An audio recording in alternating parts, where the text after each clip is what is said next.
But right now they are two separately maintained programs, and the board itself, we don't make any workers' compensation payments. We do administer the laws and have regulations and guidelines for payments. Department of Administrative Services then.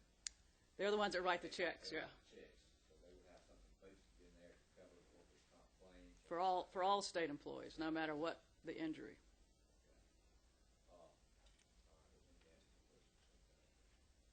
Any other questions? I'd be glad to answer any about the FY07, but you want to save that for another day, I'm sure.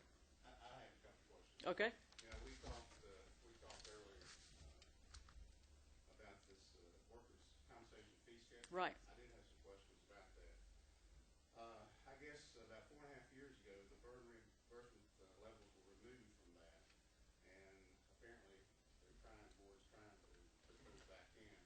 Right. There's been a recommendation for that from our medical advisory committee. What is the reasoning behind doing that? Because over the last year, we developed a new fee schedule for physicians, providers, and for hospital providers through a contract with a company called Ingenex. That's their specialty.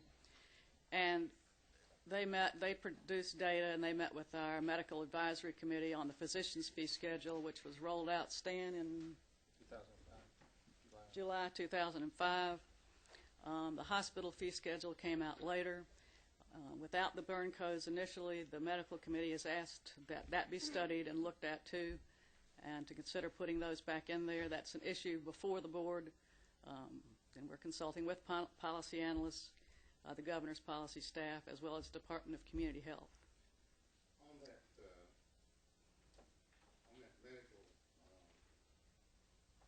medical subcommittee, that's who's recommending. The advisory council, right. They're volunteers who help the board in a lot of ways in different areas of expertise. It has payers on it as well as providers. How is that advisory committee set up to begin with? And who appoints those people and how they get on it? Yeah, I guess I'm the appointor. The advisory council first started to become formed when Jim Oxendine was the chairman of the board. Then when Hal Dawkins was chair, he kind of put more people on it and gave them more responsibilities, and they've really stepped up to the plate. We couldn't get by without the people that help us in all the different aspects. We have about 6 committees. We try, unlike on the medical committee, we try to have representation from providers and representation from payers. I have seen a list of the people that are on that advisory committee that would appear that it's heavily favored toward employees and insurance companies. And what I've seen, it only shows, I think, two representatives who are not, and that's from Georgia Hospital Association and by one of the children's hospitals. Is that correct? On the medical committee, I thought there's some physicians. There's physicians, there's some attorneys.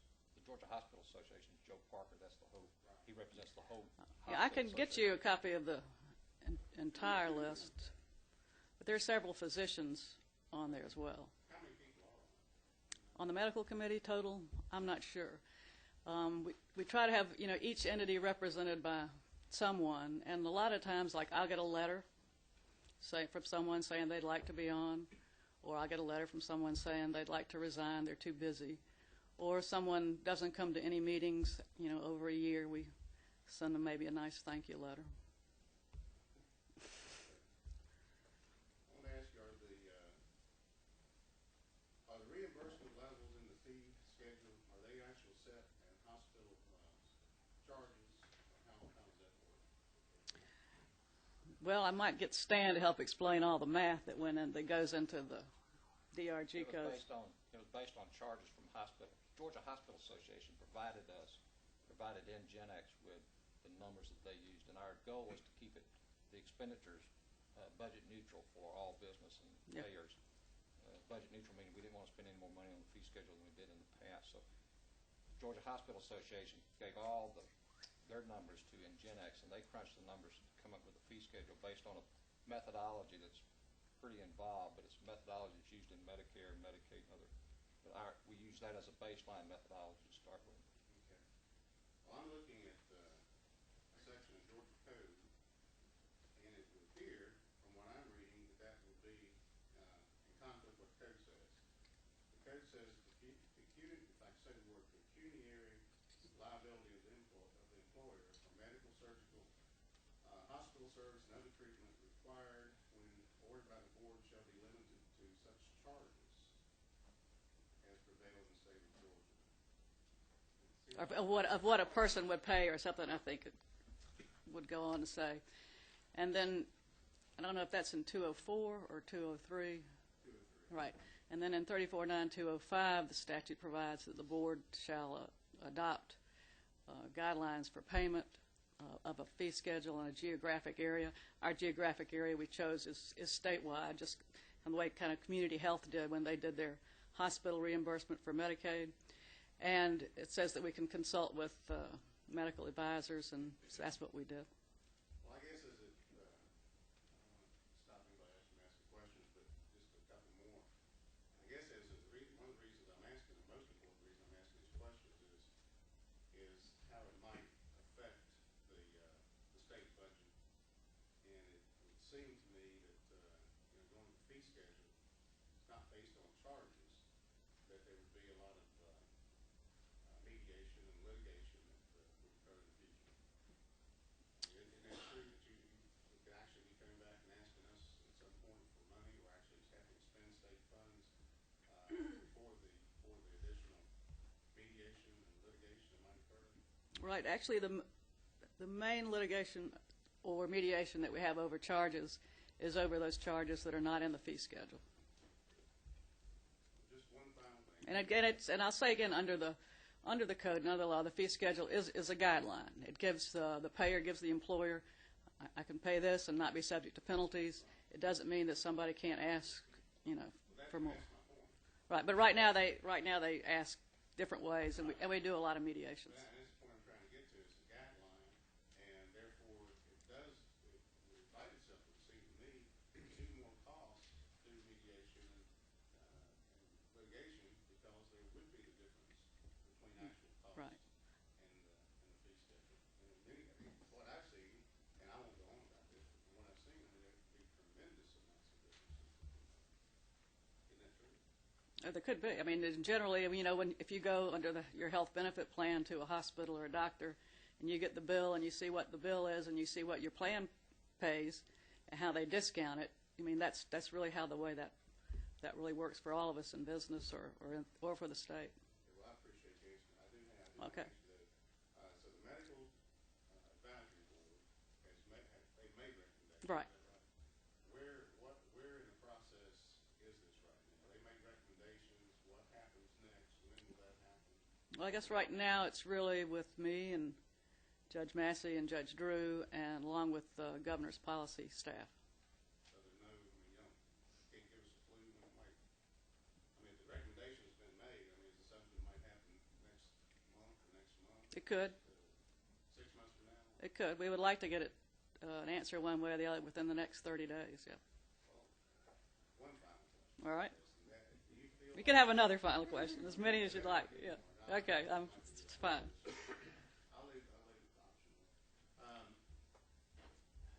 Do you think that all the parties involved in this have had an opportunity to be heard?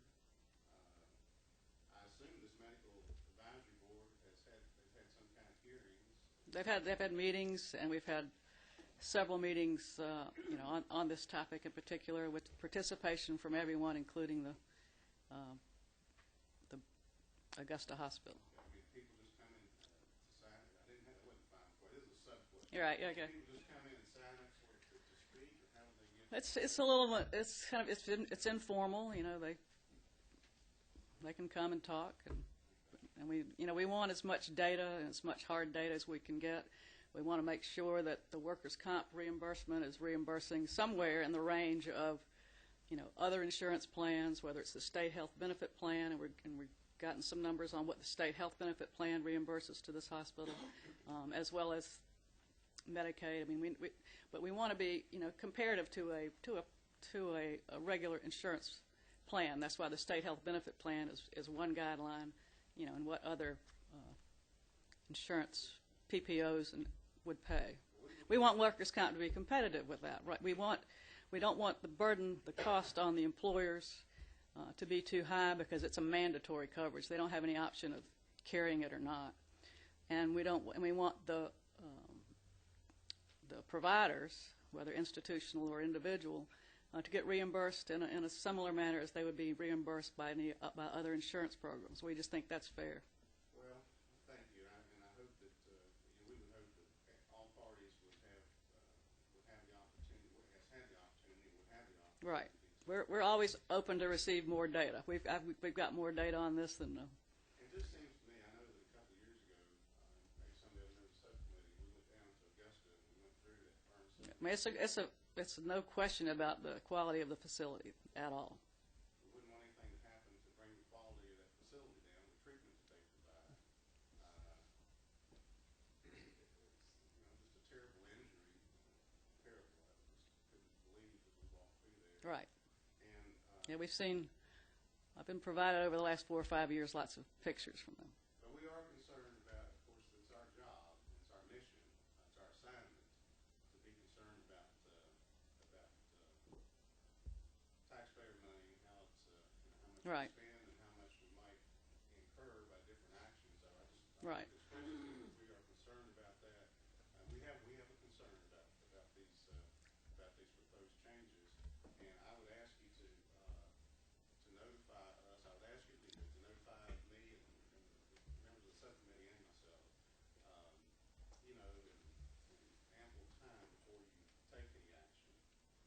And I Right. appreciate you answering questions and coming here. Well, I'm happy to come anytime you have questions for me and talk about it and bring you as much data as you want, and that you understand that our mission is to get good quality health care for every injured worker in Georgia, whether they're a state employee or not a state employee, and that all businesses, including the business of the state, reimburses at a level that's fair for the payer and the provider. Thank you. If you just keep us informed, and we may have to, maybe something needs to be addressed through legislation or whatever. But we just ask you to keep us informed. And I do appreciate you answering your question. Are there any other questions? All right. Thank you very much. All right, thank you. And if you want, before the 07 presentation, to be provided with any additional data, we'll be glad to do that. Thank you. I appreciate it. Thank you. Next, we have Department of Natural Resources.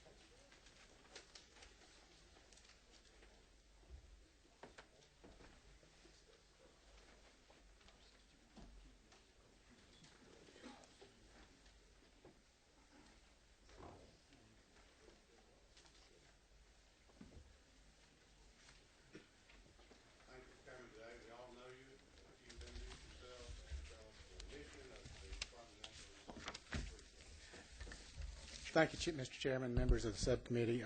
My name's Noel Holcomb. I'm Commissioner of the Georgia Department of Natural Resources, and with me today is Dr. Carol Couch. She's the Director of the EPD, Environmental Protection Division, and she will be speaking to part of our supplemental budget. First, I just do want to mention the mission of the department. Our mission is to preserve and conserve the natural and cultural resources of the state, and also provide quality recreational opportunity to citizens. I think the Department of Natural Resources is one of those agencies that touches almost all of the 10 million citizens of this state in some way, whether you're talking about clean water, clean air, recreational opportunities on a state park, in our coastal resources, or on the wildlife management areas throughout the state.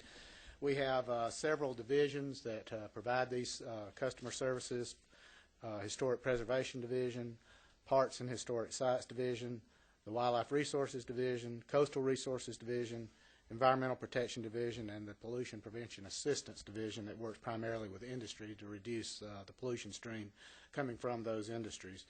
We also have a land conservation unit that's in the Commissioner's office that is working with the new land council that the Governor established last year that works to procure land either through fee simple ownership or through conservation easements or other means in our conservation toolbox.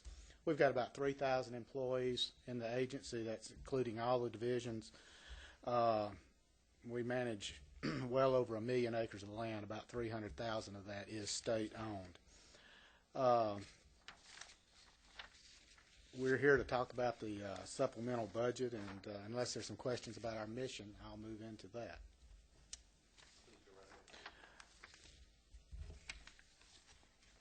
Okay, first I want to bring to your attention that we have in the supplemental $1 million to provide funds for replacing 50 high-mileage vehicles. That's scattered through 3 of those divisions: Coastal Resources Division, Parks Division, and the Wildlife Resources Division.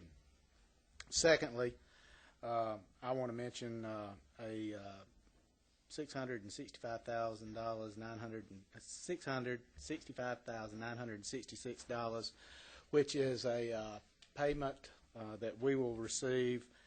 If you remember, you may have seen it in the paper this year or this summer about the sale of Lake Lanier Islands and the bond payment that we receive from Lake Lanier Islands. That is a funding source for the department. The bond has been paid off. But as I said, as a funding source, the governor is moving to put this money, this is a step toward putting that money back in the state appropriated funds as opposed to using a stream of income from Lanier Island, since that has been paid off a few years ago. And finally, I want to mention the Wildlife Endowment Fund. As you know, there's an endowment fund set up that collects the revenues from the sale of lifetime licenses. That money is held in principal, and then the trust, or the interest from that money, can be used for land acquisition and other conservation purposes. We receive those monies after we know the prior year how many licenses were sold, and then we can determine how much money needs to be put in that fund. This year it's $579,650. Is there any questions about those items other than the ones that Dr. Couch will discuss related to the Environmental Protection Division? Yes, ma'am. Good afternoon to you. Thank you. And thank you for your presentation. And I know it's a huge agency and all that you regulate.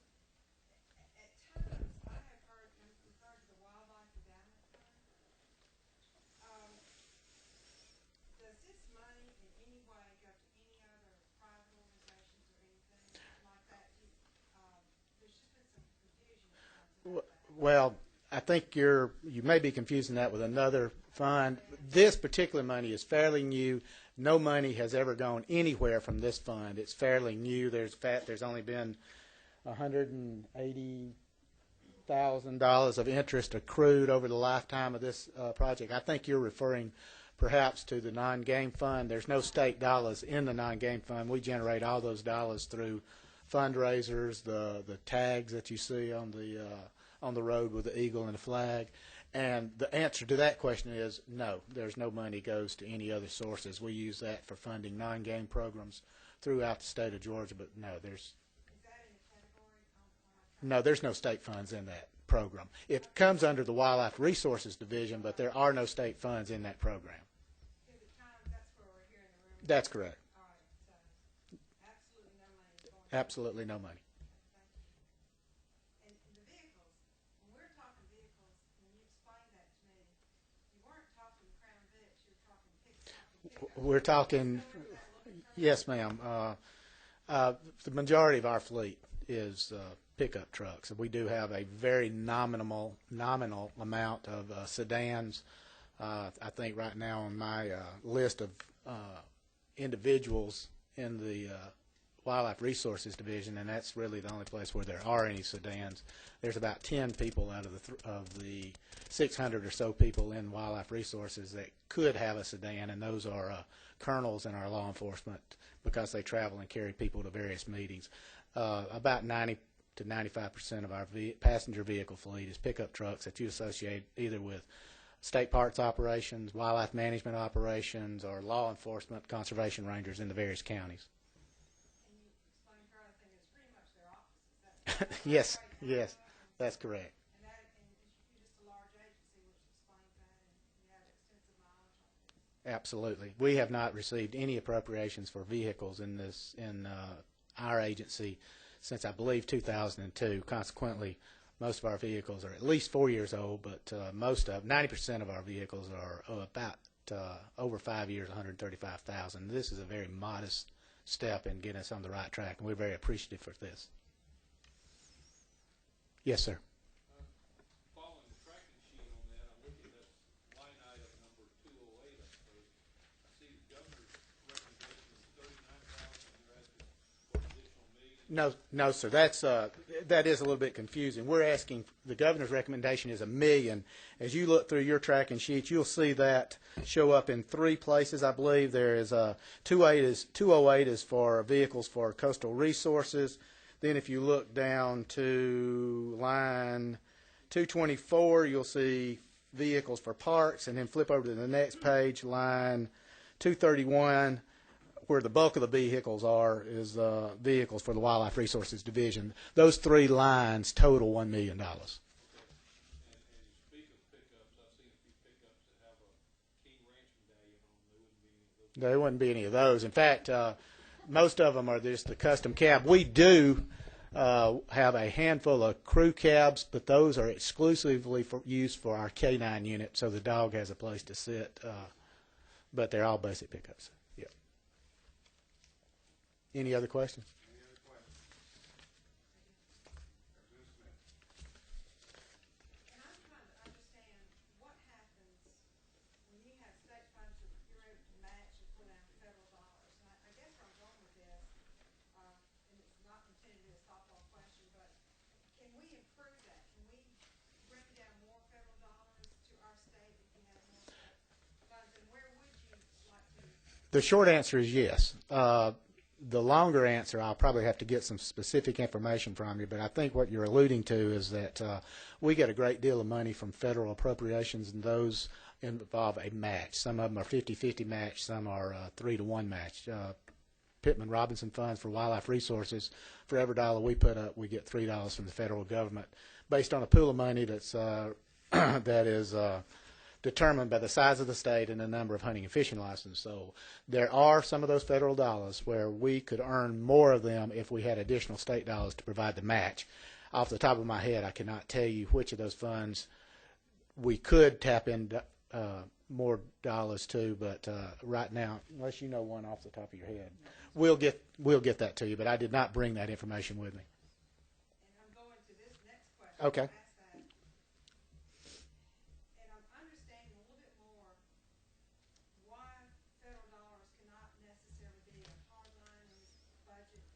Yes. Explain to me that our state budget crosses over 2 federal budgets. I mean, there are 2 federal budgets that are passed by the time we pass our state budget, and those matching funds are not realized until the match is actually made. So, explain a little bit more, because I think we're going to hear more of that.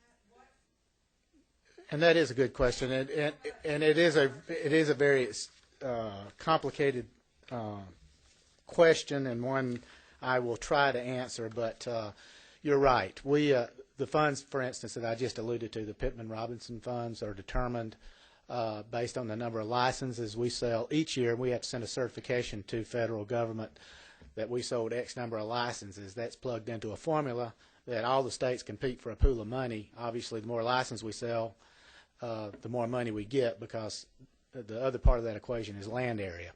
That doesn't change each year. So as we sell more licenses or fewer licenses, it impacts how much money we can get that we need that match for. And you're also correct in the fact that the federal budget year is from October 1 until September 30th. So at any time, we're dealing with not only our budget we're in, but also 2 different federal budgets. Because of the dynamic nature of these federal fund sources, we cannot predict next year how much money we may earn, because we don't know how many licenses we may sell. You may recall that hunting and fishing licenses have been on a gradual decline over a number of years. So we struggle whenever we give licenses away, or for whatever reason somebody doesn't buy a license, we struggle to reach that match. And if we hardlined in some number and pick one out of the air, $4 million into our base budget, it would complicate things if we couldn't earn that. The other complicating thing about federal dollars, and this year is an excellent example of that, State wildlife grants, typically or land and water funds, we may get on an average year 1 million, 2 million, or whatever the case may be in a particular category. This year, because of Hurricane Katrina and other things, most of those federal dollars have been, I won't say arbitrarily, but the organizations that disperse those have been told cut those back by some figure, 7% or 3% or whatever goal they may have had. So we went into this year thinking we may be getting $1 million to run this program, and now we'll only get $700,000 to run the program. So putting those in as a fixed part of our base is, in our opinion, not a good idea. It also reduces our flexibility of moving between programs. So and we're hearing this argument now, and it's what is the true budget for the state of Georgia? And your agency is just one example, probably, of why that is very difficult to say. And if I'm understanding what you're telling me and the rest of the members here, if you are required to hardline, which means actually put a dollar number in the budget that's a federal dollar number, that in fact might not be realized. That's exactly correct. But how can we, as legislators, understand? There seems to be a need for balance there. We probably do want a true picture. Not that we probably do. It would be good to have a true picture of the dollars that go into all of our programs. So would we do the budget as we're doing now, but then have a separate category whereby we Well, there is. the previous year and what monies you did get back? Would that You see that, and we work very closely with the Governor's Office of Planning and Budget as we get those monies and where they're placed. Those have very tight controls on what they can be used for. It's very transparent where those dollars go. But we can't account for every single dollar that we get from federal. We have to them, and that is provided through the Office of Planning and Budget as well. So when we as legislators are hearing the argument, we really need to have a budget that shows the full amount of money that each agency has. You have that. We have that, but what I'm beginning to understand that if we require that the federal funds be hardlined or actually listed as an item in the budget, that makes it difficult for the numbers to be not difficult. Well, it's a harder management situation for y'all, and that you would be constantly moving in and out these dollars to try and reflect That's correct. the nuances of the federal level, where there are no nuances in the state. I understand. And for instance, and I think in a conversation I may have had with you some time ago, for instance, some of those dollars can be used for law enforcement. Some programs can. The boating safety, for instance, dollars that we get can be used for law enforcement type activities. Other dollars cannot be. And again, I don't want to speak for Dr. Couch, and she may be able to shed a little more light this on her particular agency, but they have very close scrutiny on them about what they can and can't be used for. So it's not just as simple as moving some amount of money from one program to another. It may be inappropriate at the federal level to do that, is one reason that this becomes a very cumbersome project. So in the end, follow the format we've always followed with the state budget, but maybe there could be a category somewhere in the budget that we're reviewing now that would reflect the federal dollars captured the previous fiscal year. I think you have that. Okay, so where? Yeah. It would. So do we have to look for it everywhere, or is there It doesn't provide it, and you're getting me into my knowledge way beyond my knowledge base, and we'll probably have to talk to the Office of Planning and Budget about how to best do that. It doesn't show it necessarily by individual federal funding source, but you do have certainly those tracking documents that tell you how much money was amended in at the end of that year. Okay, so we can essentially take the side of the argument of the way the budget is now being done and understand that as long as we know where the federal dollars are, then we have a true picture of the budget. But if we as the Appropriations Committee of the General Assembly insist on hardlining all the federal dollars, then we have restricted and complicated your ability to function as an agency. Absolutely. I still don't understand it all, but at least I said it makes some sense, right? Absolutely.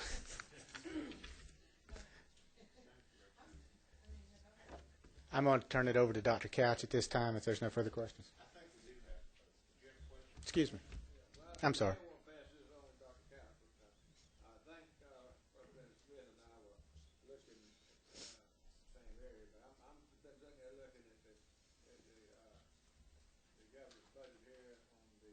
program budget and let me federal funds to reductions in that federal funds. Do you want to sort of walk us through that, or you want Dr. Scout to do that? Where are you on this?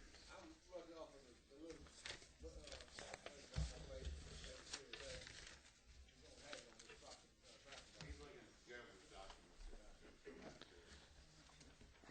Which and what's he talking? Excuse me.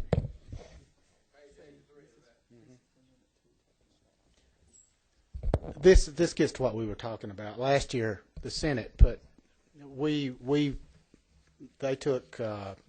normally provide certification of our amended. I won't say certification. Historically, as we amend in budget dollars at various times of the year, and it's not always federal dollars. Historically, the House took our First Amendment and used that as our base. Last year, the Senate captured a lot of those federal dollars much later in the year. It didn't coincide with what the governor's dollars were on his budget. What you're seeing is the governor's intent to put those federal funds back where they were and work off of Amendment 1 and the traditional federal dollars that were in our base. And Ms. Smith, there are some federal dollars in our base, and they've been in for quite some time. So this is the governor's effort to put those monies back the way the House had always done this. And the bulk of these dollars are, you are correct, are in EPD. Thank you, Representative. Representative Blackie. I'm back. Ask your question. Representative Smith, ask another question. Would you clarify what your agency, or you probably speak for other agencies, the process you go through when you're talking about amend in and amend out, what does that really, how does that work? When we receive monies from whatever source, and here we're talking primarily about money, we have to work with the Office of Planning and Budget to amend those in to our budget in order to be able to spend them. We do that at various times of the year. And the first amendment that we amend in is typically in late July, is that right? Or sometime in late July. That's the one that has typically been used for our base budget. These monies come in at various times of the year because of the federal budget cycle and for other dollars that we may receive. For instance, monies that we may generate off of the ferry service at Sapelo Island as we amend those in. So it's a matter of when you capture those and when you plug them into our base. Thank you. Any other questions for the Commissioner? Commissioner, we appreciate you coming. Before you do leave, just ask you what I'm trying to remember to ask every agency to come. Is there anything you can identify in here for us as we try to save taxpayer money and get some of their tax money back to them? Is there anything you can identify in your budget that might need to be cut? Well, I don't really, I think I understood the magnitude of this comment by my predecessor. The short answer to that is no, but DNR employees invented copper wire by stretching pennies, and I fully understand the magnitude of that statement now, and so the short answer is no. I seriously, in all seriousness, I think we exercise tremendous conservative constraint in operating our program. Thank you, Commissioner. If you need to, I know you have EP. Do you have any other of your sub-agencies? What we talking about? The attached agencies, I'm going to stay for Dr. Couch's presentation and any questions you may have, but I had not intended to stay for the attached agencies, but there are some here. Yes.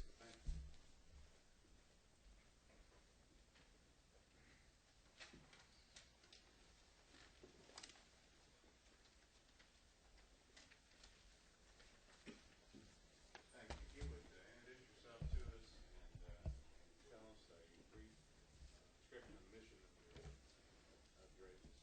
Yes, good afternoon. I'm Carol Couch. I'm the Director of the Environmental Protection Division within the Department of Natural Resources. Recently, the overall mission statement of Environmental Protection Division was given a thorough review both internally and externally. And the mission of EPD, in concert with the overall mission of the Department of Natural Resources, is this. Our basic mission is to restore and to protect and restore Georgia's environment. We take the lead in ensuring clean air, water, and land.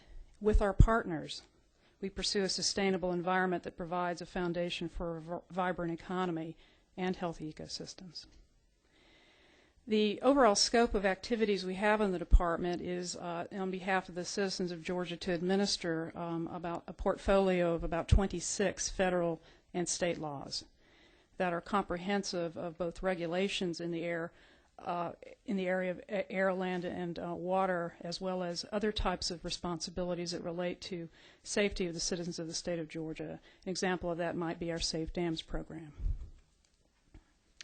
I'd like to turn attention to several budget items if there are no specific questions regarding EPD's mission and responsibilities. The first thing I would like to discuss with you is the governor's budget recommendations in the area of the Hazardous Waste Trust Fund.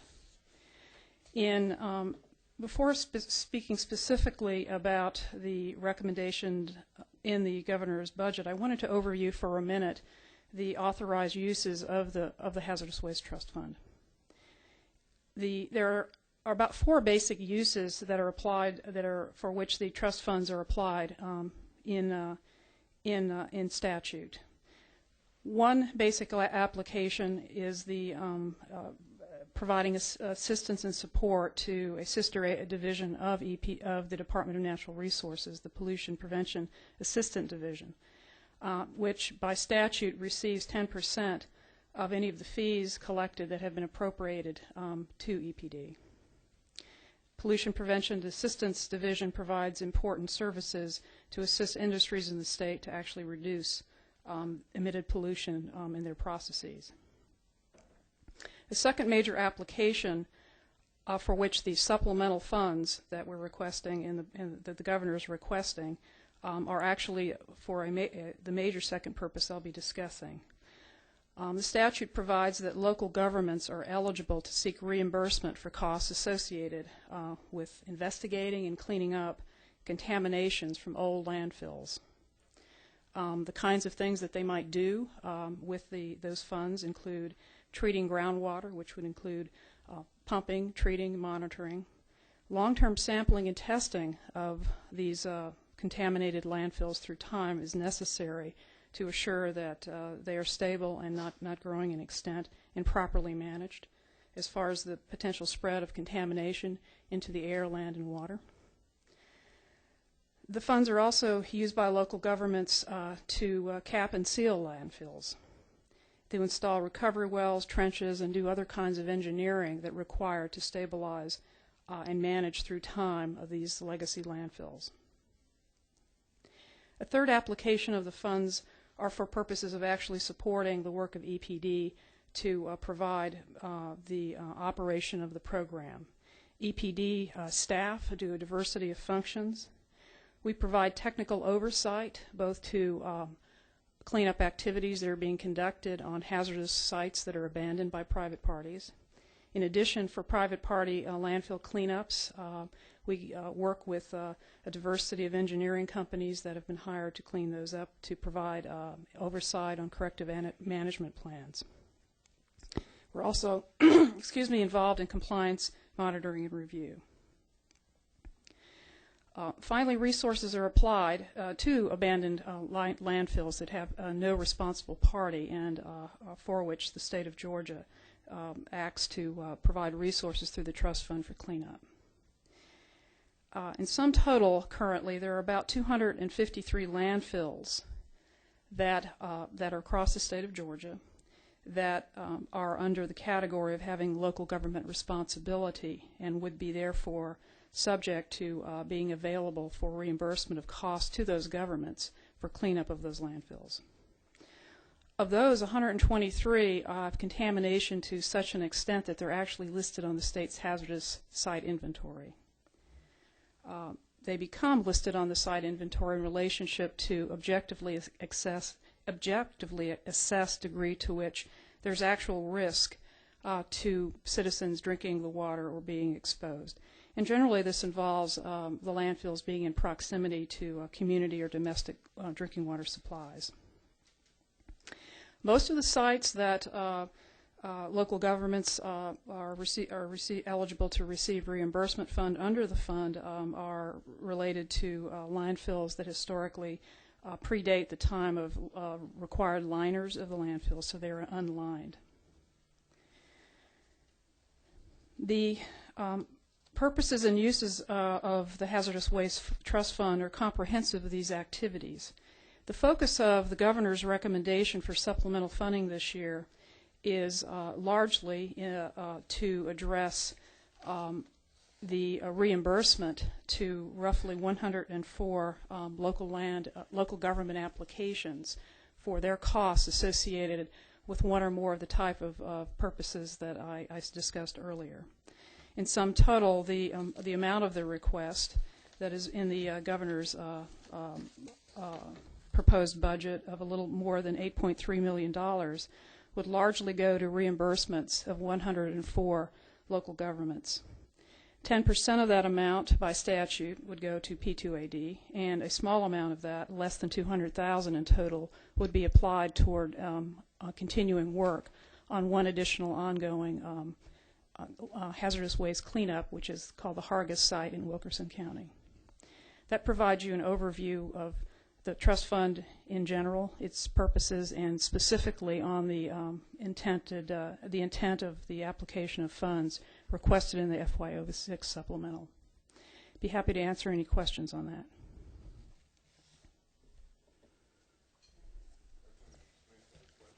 Yes.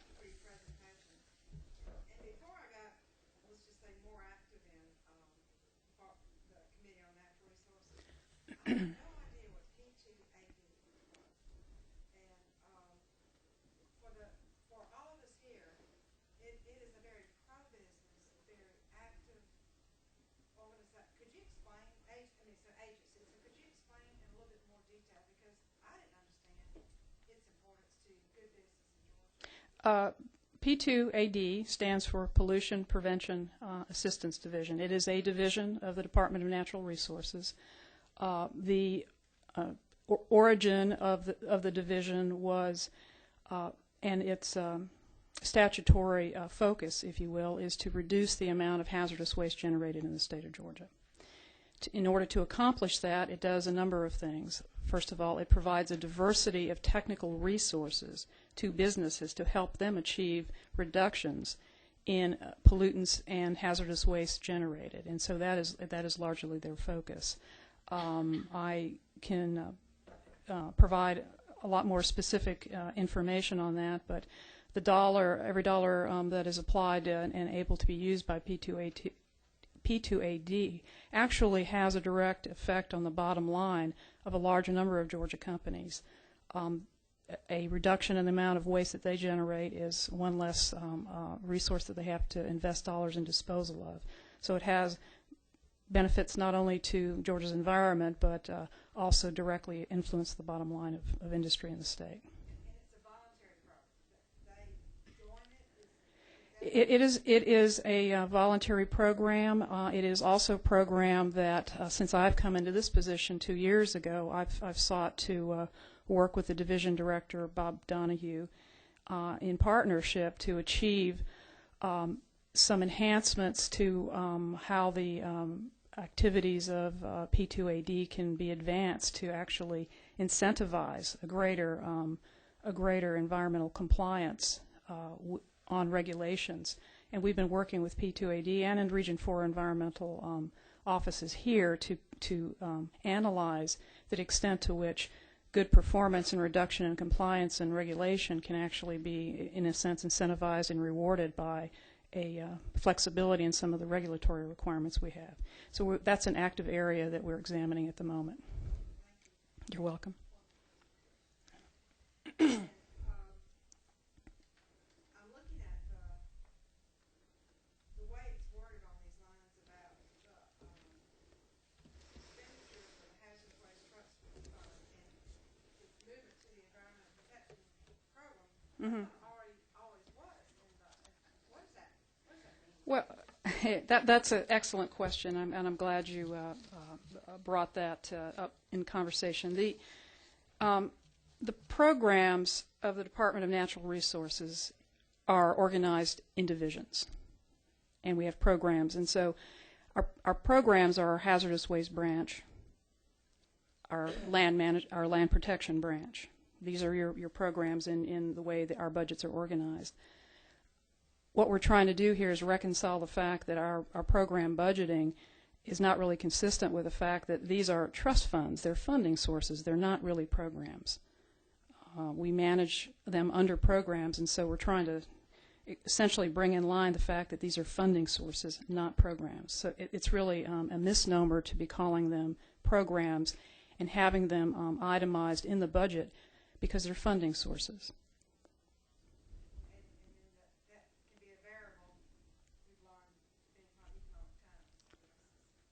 It's not what you take in is not always spent in hazardous waste, correct? And I know it's not your choice. I mean, it's the steps taken to balance the budget reviews. The rating of the funds.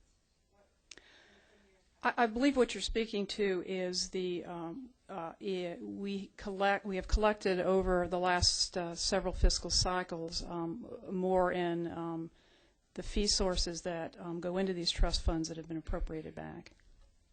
One of the statements I heard is that the legislative intent was that the money collected always be used for the purpose in which it was collected, but since it's not a constitutional program, trust fund, that that means that at times those monies can be used elsewhere because they really are collected into the general fund.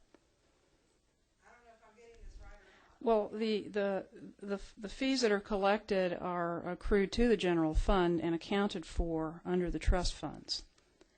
So they are general fund dollars. However, we do account for them in terms of the trust fund. The trust fund is not a lockbox. You're quite right. The legislative intent is to apply these to the authorized uses, both in the Hazardous Waste Trust Fund as well as in the Solid Waste Trust Fund, which we'll talk about subsequently. You're welcome. She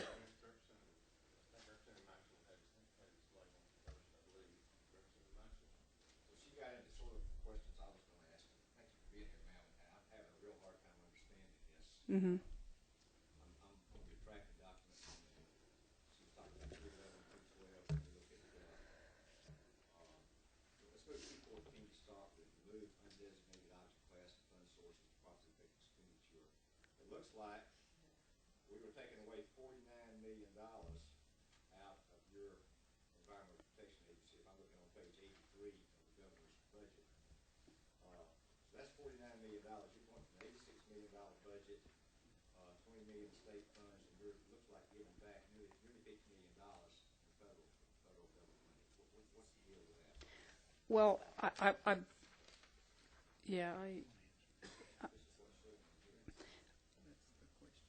Representative, I don't have the document you're referring to, so it's going to be hard for me to address your question specifically. I think it was generally discussed. Right. Yes. Well, just please go ahead. I've got some more, but let her answer this one. Okay, I'm going to go to Representative Hurd, and then I'll come back. I'm sorry. Okay. I think there's a lot of shuffling going on inside your budget. The essence of it goes down to 215, where on the Hazardous Waste Trust Fund, you're going from 7.6 million up to 15.9 million. My question then is in the net increase of $8 million. I'd like to hear this. You went through in good detail the general description of where the Hazardous Waste Trust Fund money is. Mm-hmm. We appreciate that. I would like to hear more specifically where you're going to be targeting that additional $8 million. The additional $8 million, let me review that for you. I addressed it in my earlier comments, but let me go back over that to clarify. Of the $8.3 million increase in the supplement, that the governor's requesting here, about 7.3 million of that would be applied toward reimbursing local governments, the 104 local governments that have landfills that are in some stage of cleanup, monitoring, assessment. The 10% of the $8.3 million by statute is applied toward activities by P2AD. The balance of the funds, a little less than $173,000, would be applied toward additional costs to assist with the cleanup of an ongoing site that we're cleaning under the continuation dollars of Hazardous landfill in Wilkerson County. Okay, I thought your description was related to the total hazardous waste trust fund. That description applies specifically to the 8. Yes, I'm here to discuss the supplemental request. Now, I believe the question you had earlier has not been addressed. No, this was separate, yes, ma'am. And my colleague said this was maybe something the Senate had misconstrued or done something with it. What's the answer to the $49 and $50 million? Well, Commissioner Holcomb addressed that earlier in his questioning, and let me try to say it in my own language and maybe keep me out of trouble here. But essentially, in the Senate formation of the budget, federal dollars that would have been amended in later in the year were put into the continuation budget, and this would rectify that by bringing those dollars back out. Yes, sir. Yes, sir. Yeah, yeah. We didn't refer to a line at the time, so I can understand that.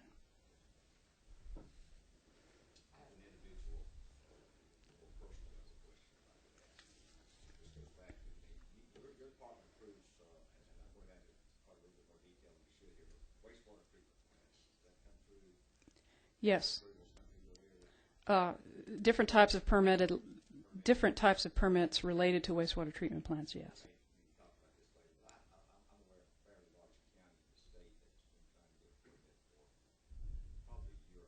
Mm-hmm. Every time we check, it's on somebody's desk. It's like number 17 on someone's desk. It's working from the top down.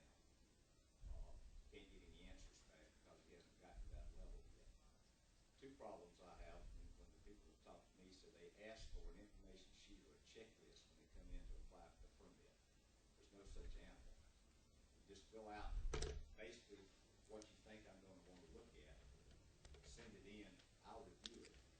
If it doesn't meet my approval, then I'll send you back a letter telling you I need something else. That doesn't sound like the people that want to go over to me. I know one of our local zoning offices, we get ready to permit something, they give us a checklist every time we go to move. So I've got some specific information on that, but I just wanted to mention that we need to look at increasing personnel in some areas where we got counties out there that are trying to get permits done. And they're being jerked around halfway up there, making it very happy. So I just wanted to pass that on. We need to. I'd be very pleased to sit down with you to talk about the specifics of this one, to see where the issues might lie, and to see if we can evaluate the circumstances and work with you. So I'll seek to make an appointment with you. You're welcome. Any other questions?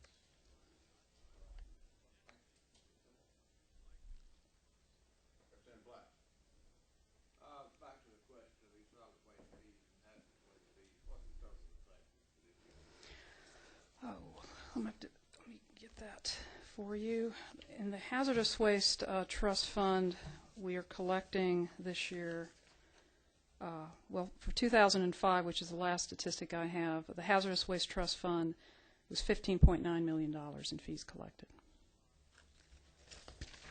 And I believe you also asked about the Solid Waste Trust Fund. The Solid Waste Trust Fund for 2005, $6.5 million.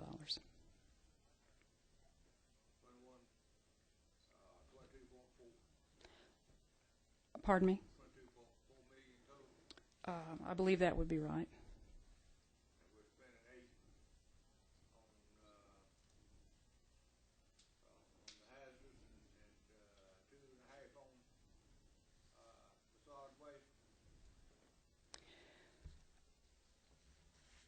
The $8.3 million that I've discussed on the hazardous waste is being applied in the supplemental request is in addition to the base budget that was already approved in the 06 continuation budget. Okay. And a similar type of situation would be in place for the solid waste. We are operating some components of the activities of authorized uses under the continuation budget, and I'd be prepared to discuss with you, if depending on how you'd like to handle questions, a solid waste trust fund. The two of those funds were total in the budget here to spend a little over $20 million in this budget. Correct, 16 in the hazardous and 4 total in the solid waste. Which numbers are you adding together? I've added the solid waste and the hazardous waste trust fund.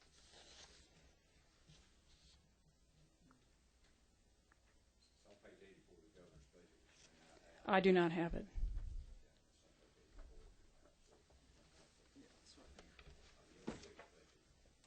Oh, I do have it. It's on 84, the next page. Well, it doesn't show the total, it just shows the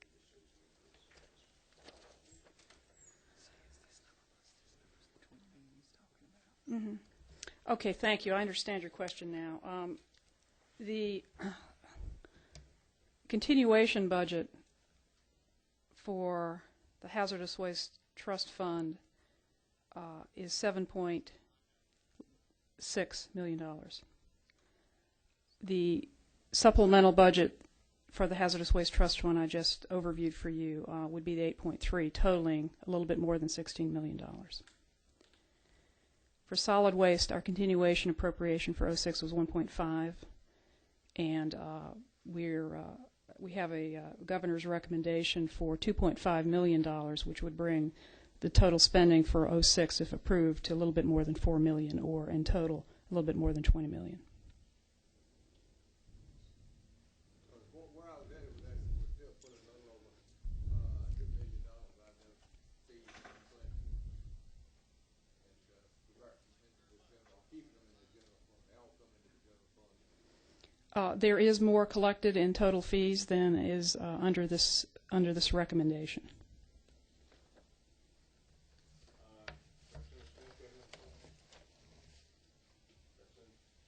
Thank you, Mr. Chairman. I keep wanting to go back to what I feel like is an argument that this, our appropriations committee needs to understand. And essentially, it's two different budget philosophies. And I think the Senate's position is that a true reflection of the budget, we must in fact line item or hard line all federal dollars. And on this number 214, where we removed the undesignated object classes, total funds of $59 million. And if we removed, we adjusted 49.9 of that out. The reason that we're having to do this in this budget is because in an effort to define the true budget, we've complicated the process because you can never realize what those dollars actually are. They're just anticipated dollars, which is why it's difficult to make it reflect as a hard line in the budget. So we're probably, I guess where I'm headed is there's going to be a philosophical debate between us and the Senate on this issue. And the only thing I would hope we could do is maybe by one way of solving this is to have some way at some point in time we do know what that true dollar, in an easily to read format, what the true federal dollars were. I don't see how we can ever list that as a hard item in the state budget, but I think we have an obligation to at least understand what each agency does receive in a year. So, and I'm looking at Noel too, because I know all y'all have to work together on that, but that might be one way to help us get beyond that argument we're having. Thank you. Representative Maxwell. Yes, ma'am, and my colleague's been trying to explain this to me. I haven't hit them on the head yet. I'm getting closer. We're working on it. Going back to Representative Black's question, ma'am, I still have a similar question to this on that. As this funds the 7.6 current budget, have all those funds been expended or asked for from the government sources yet, or the people that have these hazardous waste deliveries? How much of that funds is, how much of Of the continuation budget? Yes, ma'am, $7.6 million. Well, we're in the middle of the fiscal year. I don't have a report. I could get you one. I don't know if we would even hazard an estimate of the percentage spent year to date. Yeah. I'd like to know, have we spent half of it, or we spent $7 million and we'll need another $8.3 million by the end of the year, or we spent $4 million, you know, I'd like to know how far we've gone along and how these requests come in. Do we get $2 million per month, or, I mean, this is doubling the budget for the next 6 months. The requests that we have in that would be for which the supplemental request, the large fraction of the supplemental would be replied, we already have applications in. Once the funds are available, we will very quickly disperse the money. We have an annual cycle where we ask and local governments estimate the amount of reimbursement that they would like to request. We evaluate it with respect to the criteria that assure us that they are proper requests. So that money will be spent. The continuation, sorry? The $7.6 million is in the continuation budget is applied toward a number of things. For those funds that were earmarked to support our personnel services budget, those would probably be 60% or 50% expended because of where we are in the fiscal year. Some of the other funds are applied toward abandoned site cleanups, and their expenditure and the invoice would be in line with the invoicing of the engineering firms that are doing that work. So it depends on what component we are. So there's probably a different rate of expenditure depending on the uses. You answered or brought something to light of the light bulb just went off. This $7.6 million is not just set aside for hazardous waste. In that case, does that include administrative costs and everything else? Yes, sir. It does. One of the things that EPD staff do is provide technical oversight and the oversight of corrective action plans on a large number of both private and abandoned landfill cleanups. We have these types of individuals will be scientists, geologists, and engineers. And associated administrative overhead, there's some administrative costs as well as costs of just administering the collection of close to $16 million a year in fees.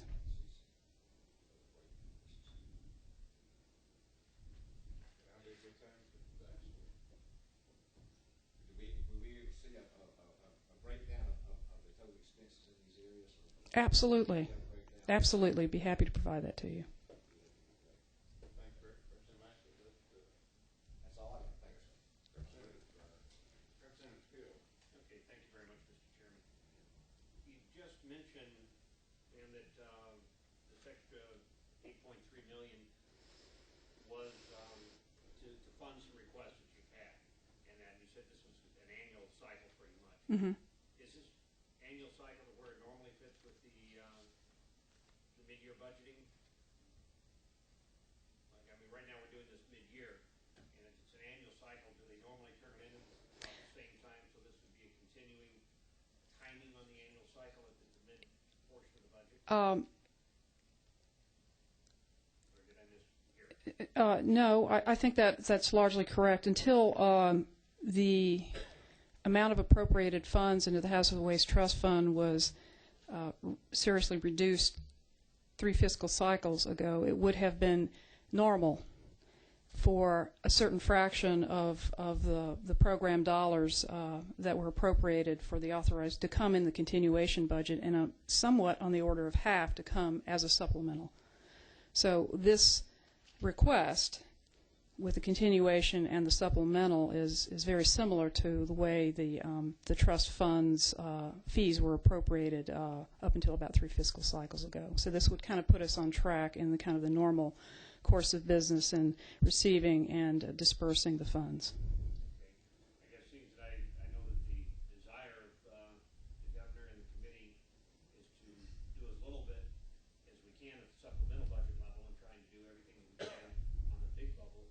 Would it be possible perhaps in the future to try and get those requests in time so that they can be included included in the big budget annually, and just change the timing and request that every bid that you want to spend over this year be into your office by a certain time, that would allow it to go through the budgeting process and not have to come back mid-year.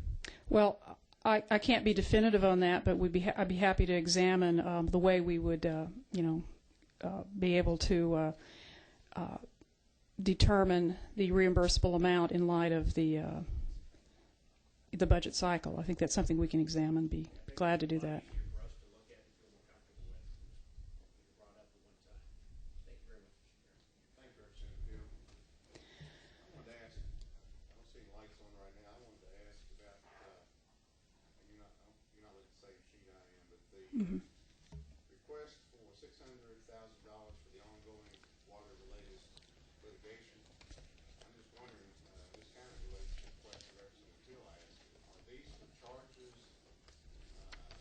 bills that your department has received since we approved the, literally since you made the request for the 2006 general budget? At that time, I don't have it before me, but I assume we probably had money in the original 2006 budget for litigation costs. Is that correct? Through the 2005 budget period, about $600,000 were appropriated on an annual cycle to provide for funds that would be provided and administered through the law department to reimburse legal and associated expenses with 3 different lawsuits and other activities related to them. The rate of expenditure in those years resulted in an accumulation of dollars. In other words, we were getting more in appropriations than we actually expended in those years. Last, in the preparation of the 06 continuation budget, there were sufficient dollars accrued in reserves that I did not recommend to the governor, and he did not recommend that we ask for an appropriation in that budget. And so the legal expenses that have been ongoing and will be ongoing through the remainder of fiscal through 2005 is still able to be paid for under the reserve amount that was available to the law department because of unexpended uses in previous years. Moving forward, we need to replenish that amount, and we've done some estimates based on the historic rate of the invoicing and some estimates of the kind of legal work that faced the state of Georgia in the 2000 remaining parts of this year and into 2007. And the amount of invoices on average, although they range up and down, are roughly $47,000 a month. So the $600,000 in the continuation provides appropriated source of dollars to be applied to invoices that would be coming in during the period of time that extends into 2007.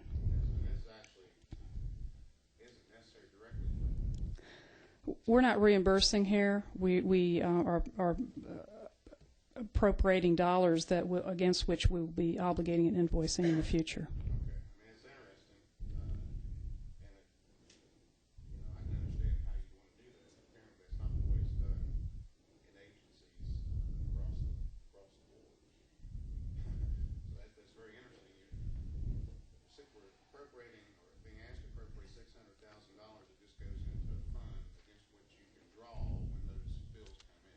Well, we know we're going to have the bills, and we need to have funds identified and appropriated in the same way that, well, the analogy might be in some regard, we know we have reimbursements that we will receive in the future from local governments.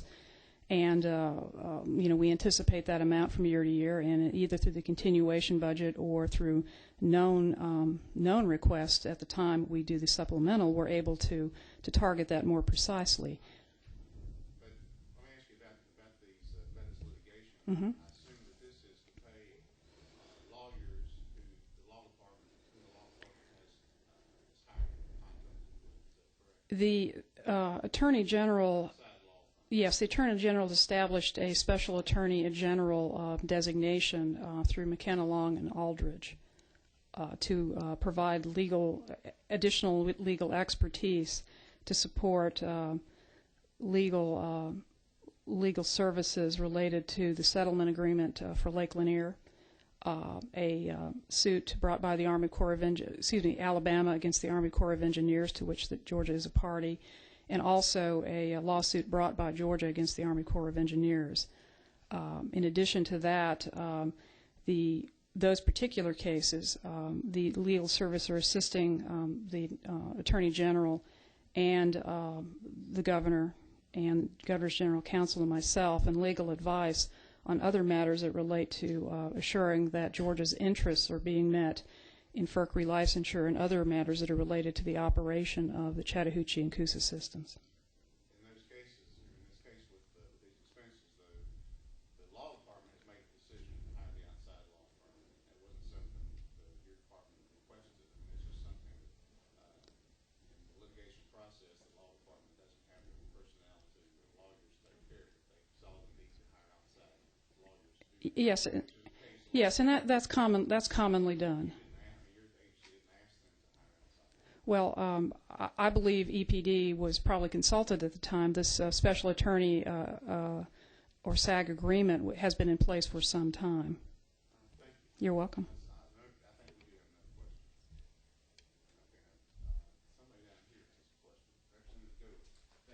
Good day.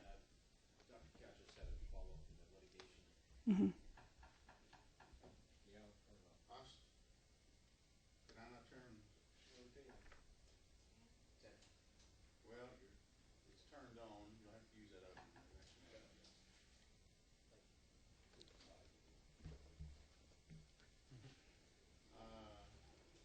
Hit the light on 11 and see if that makes any difference.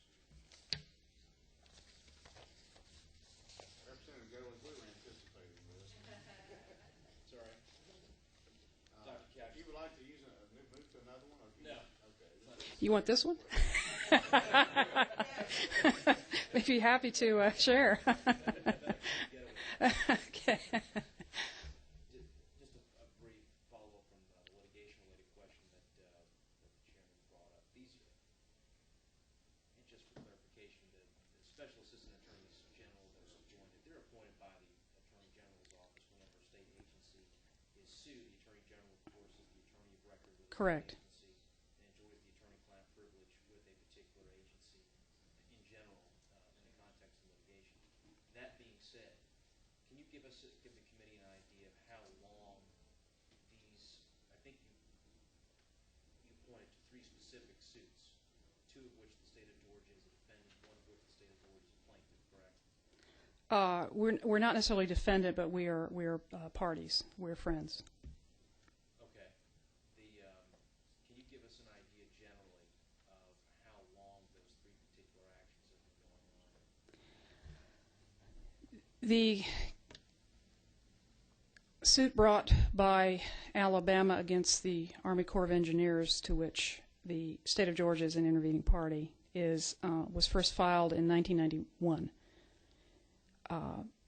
At the time that the interstate compacts for the ACF and ACT rivers were consummated by Congress, Alabama and the parties agreed to stay that. So for most of the 90s up through the end of the compacts, there were no legal actions relative to that particular case. It, however, has renewed with the dissolution of the ACF and ACT compacts. The state of Alabama has renewed that, and we've been actively engaged in federal court in Alabama, the Northern District of Alabama, with the Army Corps of Engineers on receiving complaints relative to that particular case. It is ongoing. It's that particular case that the judge involved put an injunction against the implementation of the settlement agreement reached by parties in Georgia, counties in and around Lake Lanier, and the ARC, which would receive under that settlement agreement a contracted amount of water if certain other requirements were satisfactorily met. A successful environmental impact analysis and other matters related to performance of the contracts that would assure both fiscal and environmental appropriateness in the execution of those contracts. The second case is related to the settlement agreement itself, where Alabama and Florida have sued the Army Corps and parties to the settlement agreement, including the state of Georgia, contending that it is inappropriate and it's not unauthorized use of Lake Lanier. That settlement agreement has been appealed. We have won on appeal. We recently won again through another appeal that basically resulted in the judge indicating that upholding the settlement agreement and compelling and requiring the Army Corps of Engineers to begin ensuing actions and requirements to complete the implementation of that agreement so that water can flow under that. We're very near the end of that. We've been very successful through the legal process to this date. There's still some additional actions that Florida and Alabama could take, and we do anticipate they will. Consequently, we have additional legal expenses moving forward. The third case is a case complaint brought by Georgia, a suit from Georgia against the Army Corps of Engineers earlier that compelled them to actually implement the settlement. That case is also stayed. Whether or not Georgia seeks to renew that case and move it forward depends ultimately on our success in getting the settlement agreement implemented. As far as the funds go that, Mm-hmm. that the agency would seek to have a committee apportion out for future uses, as a practical matter going forward, that number really, as a practical matter, is not determined by DNR or EPD. That really is a management function of the Department of Law, and its agreement with the SAG on a particular case, but it gets allocated to you. Is that correct? It is allocated to the EPD budget and that is then passed on to the law department, who administers the actual administers the funding, and I think we do actually do the invoicing from EPD, but they sign off and review the work done in the law department. Yes, sir. I just want to make sure that was clear for everybody. Thank you, Mr. Chairman. Thank you. Thank you, Dr. Couch. I appreciate it. Thank you, Representative Taylor. Appreciate it. Representative Smith has a question. Thank you, Mr. Chairman. To understand the, I don't want to use the word importance, but let me rephrase it this way. What would happen to Georgia in the end if we lost in these cases? What's our worst case scenario in these cases? Why is this so important that these funds be ongoing? What would happen if we couldn't defend ourselves with these issues? What happens to the state's water resources? Well, Lake Lanier supplies somewhat over half the water resource for the citizens of the state of Georgia, many of which are, of course, in the metropolitan area. Without the implementation of the settlement agreement and other programmatic responsibilities of the Army Corps to assure the proper management of the reservoirs within both the ACF and ACT systems, many of our communities cannot be assured.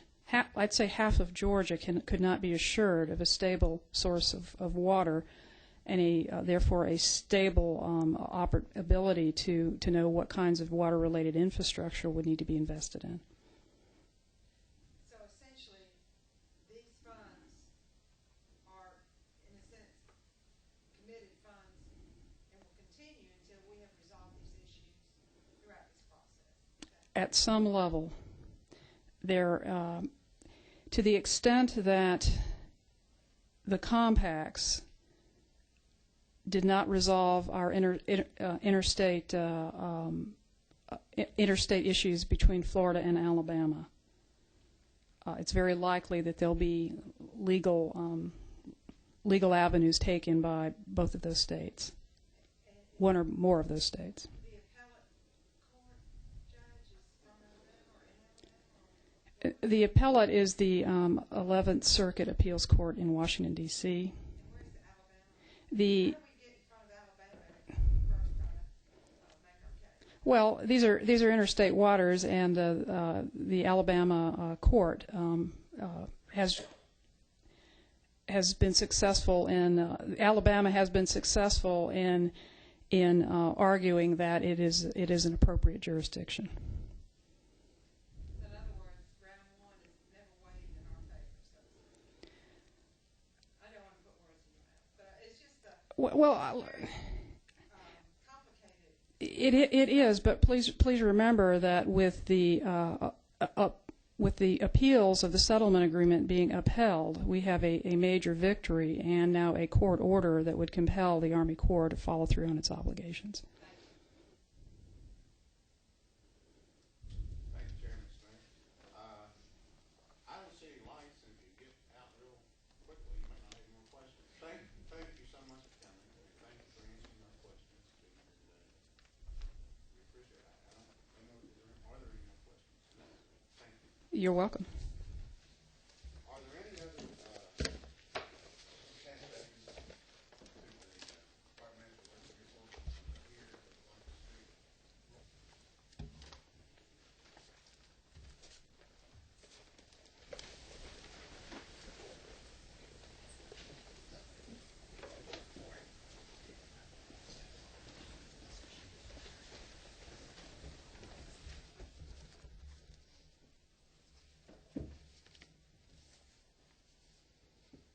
Yes, sir. Thank you. If you would introduce yourself to us and tell us which agency you're here on behalf of. Yes, I'm Mike Froelich, Executive Director of the Georgia National Fairgrounds and Agricenter in Perry, Georgia, representing the Georgia Agricultural Exposition Authority. And Mr. Chairman, I'm here on to speak about the $625,000 roadway improvements money that's on the page 86 of the governor's budget. And I'm a firm believer that a picture is worth 1,000 words. So if I have your permission, I'd like to pass out some photos.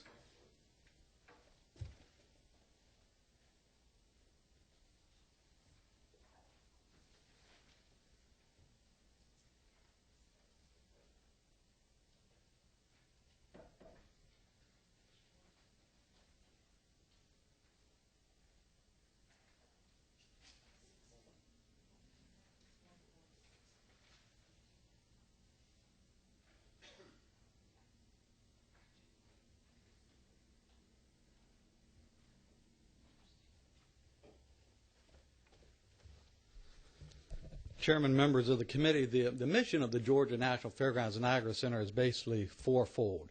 Well, one is to showcase agriculture. Two is to provide a facility for 4-H and FFA and our youth groups to show and compete. Third is to provide a facility for year-round activities to promote tourism and economic development. And the fourth, of course, is to put on the annual Georgia National Fair. The photo I gave to you is an example of the Family Motor Coach Association that has been held at the Georgia National Fairgrounds 4 times. First held in 1996, 1999, 2002, and last year, 2005. This RV rally generates about $30 million for the economy of the state of Georgia. It's a very important event for us and for the community. And they are coming back to us in March of 2007. And one of their requests has been to improve the roadway system at the Agricenter, especially in the parking areas. And if you look at this photo, look at the top part of it, you'll see RVs, and at the bottom part you'll see RVs. Those are the 2 areas that we need some roadway improvements. Basically what's happening is the 3 out of the 4 times this rally has been held with us, it has rained. And of course, when it rains out in the parking lots, these RVs and the support vehicles get bogged down in mud. So what we're asking for is $625,000 to provide about 8,000 feet of paved area, 24 foot wide, in addition to helping support the Family Motor Coach It also will help us during the annual Georgia National Fair. Last year we had 400,000 people attend the fair, and if you look at these RVs in this photo and picture cars there, that's basically what the parking areas would be for the Georgia National Fair as well. So we think it's very important that we can show groups like the Family Motor Coach and also our fairgoers that we do have roadways so they won't get bogged down, and it makes for a much better experience for these people. If this improvement's not made, chances are the Family Motor Coach will not continue to come back to us. They've been coming to our facility every third year. We got them on a 2-year rotation as they come back in March of 2007. The reason we're asking for the money now is so that we can get a jump on it, hopefully take advantage of the upcoming summer season and get these roadways put in before winter, because they'll be here a year coming this March. So I'd be happy to answer any questions about that. Well, you asked for it, and it's actually in the budget. Yes, it's in the governor's record. Yes, sir. I want to clarify, you're not asking for it. No, yes, sir. It's in the governor's recommendations. Unless somebody has any questions. President Ellis, Black has a question. This is not a question, it's just a comment I'd like to make for the benefit of the rest of the committee.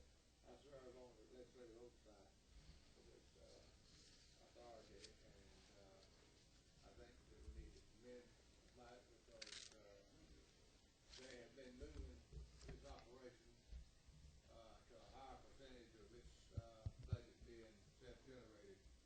And what we're talking about here is capital improvement, and it's part of the plan to close the steps, makes this operation become more and more self-supporting. And we've got an excellent board, one by the governor, and they do a superb job of managing it. Thank you. President Hurd, I don't think your mic is coming on. I'm going to turn it on, but I don't think it's working. Following up on Representative Black's comment, as you become self-sufficient, when do you expect that day to be? Well, that's hard to say. Right now, we're 80% self-sufficient on our budget. I know a number of years ago when I first started here, the state was providing 80% of our budget. Now we're providing 80% of our own budget.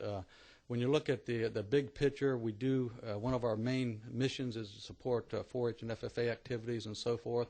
A lot of those events, it's hard to make money off the youth programs, so I think there's always going to be a certain degree of state monies necessary to help us there. We've expanded the facility to 1,030 acres. We have 35 buildings, 750,000 square foot under roof, so we do have quite a large physical maintenance and so forth. So, Representative, our intention is to become as self-sufficient as possible as soon as we can. I can't give you an exact date on that, but improvements like these roadways, that event helps generate over $200,000 a year revenue for us. To 80% self-funded, yes, sir. So.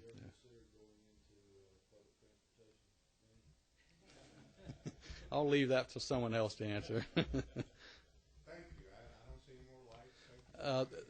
The other agency, Mr. Chairman, if I can just say a minute on, I'm also the acting executive director of the Agricenter Development Authority in Tifton. And if I may, let me just pass out a couple of brochures.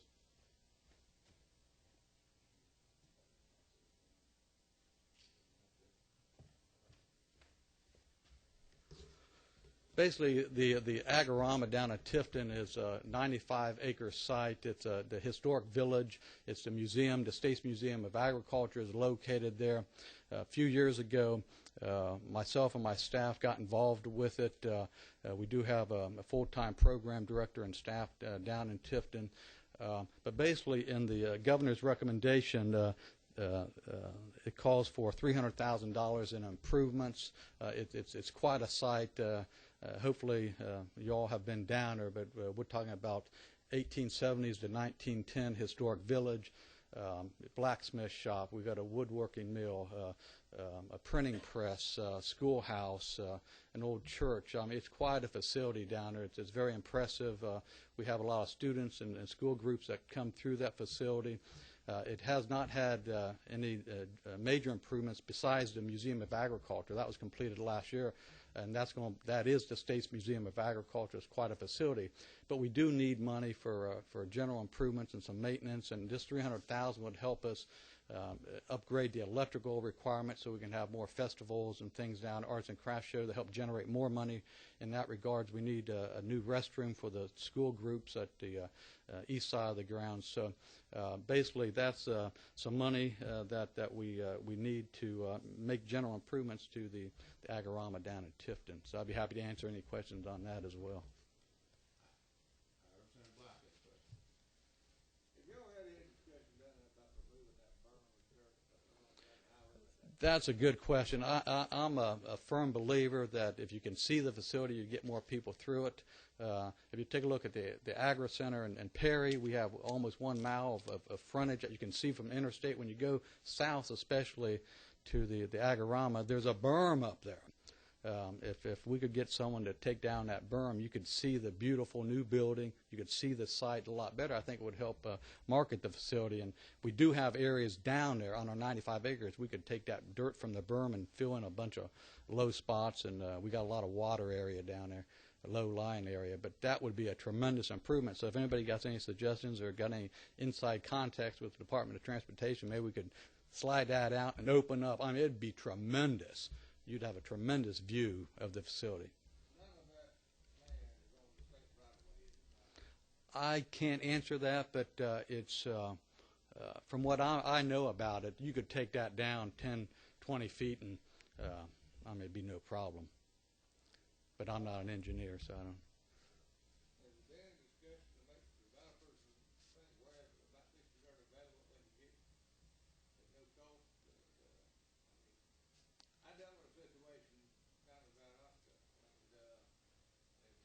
there was a berm, a dirt that was shielding some property, and part of it was on the state right away, and there was actually there's I think a prohibition against letting somebody else on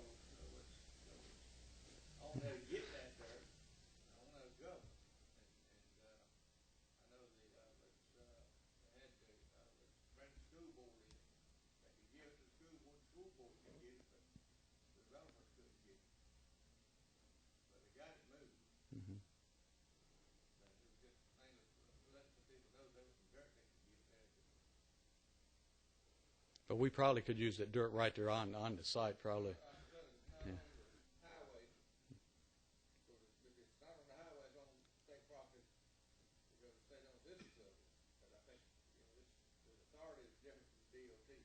Mm-hmm. But I remember that, the fellow that owned the land down there, and the developer wanted the dirt, fellow wanted to give it to him, but because some of that dirt was over on the highway, they couldn't give it to him, and he couldn't come get it. But they worked out a deal where they give it to the school board came and got it, and got reimbursed for getting it from the. We've addressed some of that on state institutions and property where surplus property becomes available and it has to be put out in a way as surplus property. But if we didn't have to move it, state institution property. Thank you, Representative Black. I hope that you're able to help with that.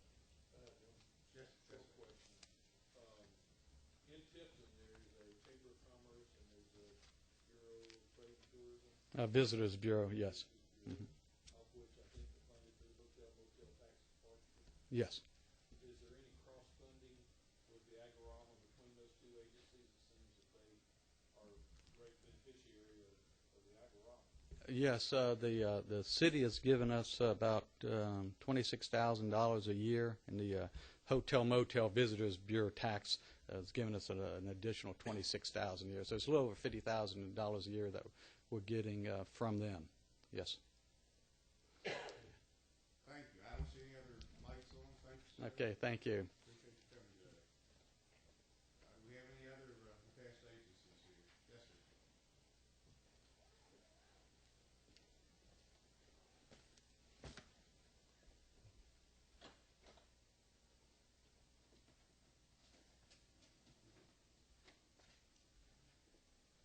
You can introduce yourself to us and tell us what your past agency that you're representing. Yes, sir, I would appreciate that. My name is Eric Pfeiffer. I'm the Executive Director for the Georgia State Games Commission. Actually, I have two small things. May not be on a tracking document, but let me pass these out real quick.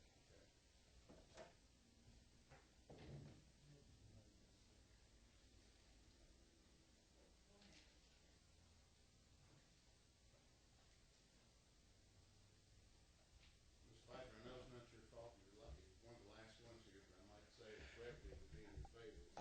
I fully understand that, and I appreciate that. And actually, just to prelude that, I actually do not have an 06 request because that's actually not why we're there.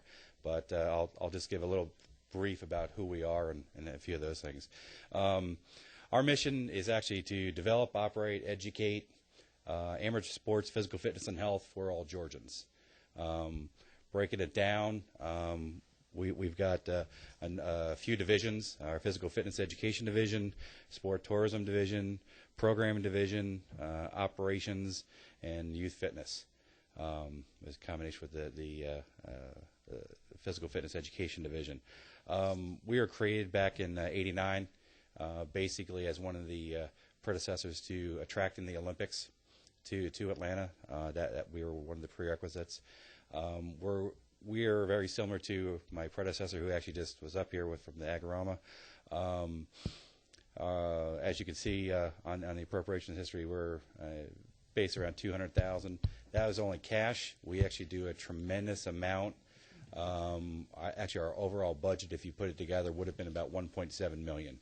We get about $1 million of in-kind services and products a year, and that's actually one of my main jobs, is making sure that we get that each and every year. We bring in over about $32 million a year in economic impact, half in Atlanta, half outside Greater Atlanta. We're kind of like the axle of a wheel. Got all the spokes coming in. A lot of times you never see it going on or anything else, but it's the linchpin of many other small entities and other things all combining for the larger good. Whether you're talking all kinds of other nonprofits, amateur sports, local governments, convention bureaus, all kinds of things. In a lot of those areas, we're actually one of the things behind the things, even though most entities actually never hear about us. So I'll actually, aside from that, I guess the only other thing I'll mention is that we kicked off our Lighten Up Fitness, Lighten Up Georgia, which I handed a brochure out last year, and over 32,000 activity miles were logged, and over 7,000 pounds were lost just in its first year. When I first took over, we had 10 full-time staff, and now we have 1. So that's just so I've actually lost 90% of my staff, and we're actually able to we're still plugging away with we're basically 99.5% volunteer driven.